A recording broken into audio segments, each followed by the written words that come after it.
Assalamualaikum warahmatullahi wabarakatuh. Perkenalkan, nama saya Zidan Danariantama, dan pada kesempatan kali ini saya akan menjelaskan sedikit tentang teknik analisis data kualitatif, yaitu Focus Group Discussion atau yang biasa disingkat dengan FGD. Nah, FGD ini memiliki prosedur atau tahapan-tahapan sebelum melakukannya. Nah, mungkin yang pertama yaitu membentuk tim. Nah, tim ini bisa disebut juga sebagai panitia penyelenggara dari focus group discussion.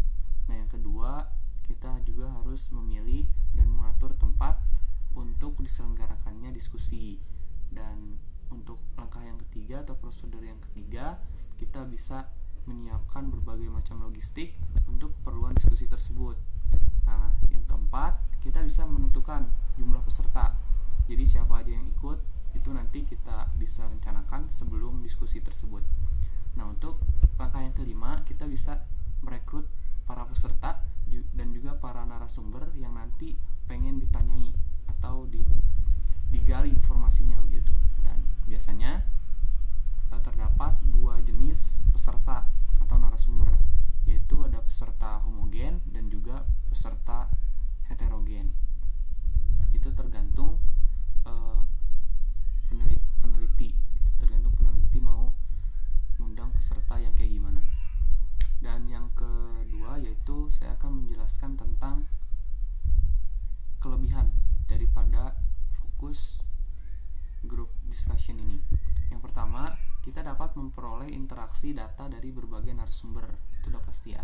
Yang kedua, dapat melihat keterkaitan data yang diperoleh, karena kita bisa langsung menanyakan tuh di situ, menanyakan di tempat tentang relasi apa gitu yang dijelaskan oleh narasumber. Nah, yang ketiga, data dapat diperoleh dalam waktu yang singkat, karena dari berbagai macam narasumber kita bisa langsung mendapatkan jawaban di tempat dan juga di waktu yang sama. Selanjutnya saya akan menjelaskan berbagai manfaat gitu daripada FGD ini. Yang pertama, kita dapat mengumpulkan informasi dari responden yang beragam dengan cara yang singkat ya, yang tadi.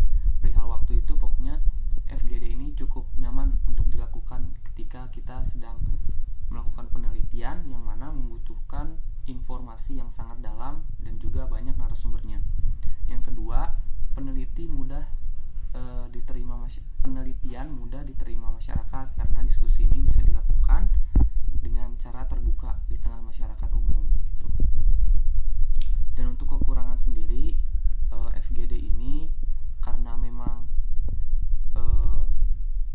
bisa dilakukan secara umum gitu, mungkin ada beberapa karakter dari partisipasi yang sulit ditebak oleh peneliti, sehingga mungkin nanti ketika diskusi ada hal-hal yang tidak diinginkan daripada persona seorang narasumber dan juga peserta. Itu mungkin bisa terjadi gitu di dalam diskusi karena memang karakternya tidak bisa kita tebak sebelumnya.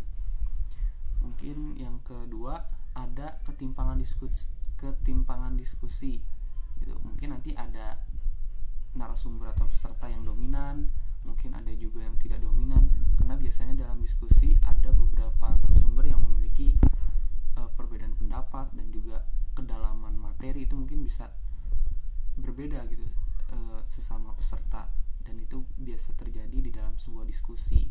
Yang selanjutnya, kelemahan yang ketiga yaitu batas waktu yang tidak fleksibel.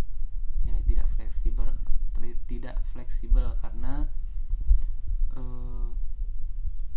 keterbatasan waktu gitu kan, karena peserta kayak acara event gitu, hanya dibatasi waktu-waktu tertentu karena sesuai dengan kemampuan narasumber dan juga peserta dalam memberikan waktu gitu. Mungkin ada pertanyaan dan juga penjelasan yang belum jelas bisa dilakukan di luar diskusi mah tetap sesuai waktu yang telah ditentukan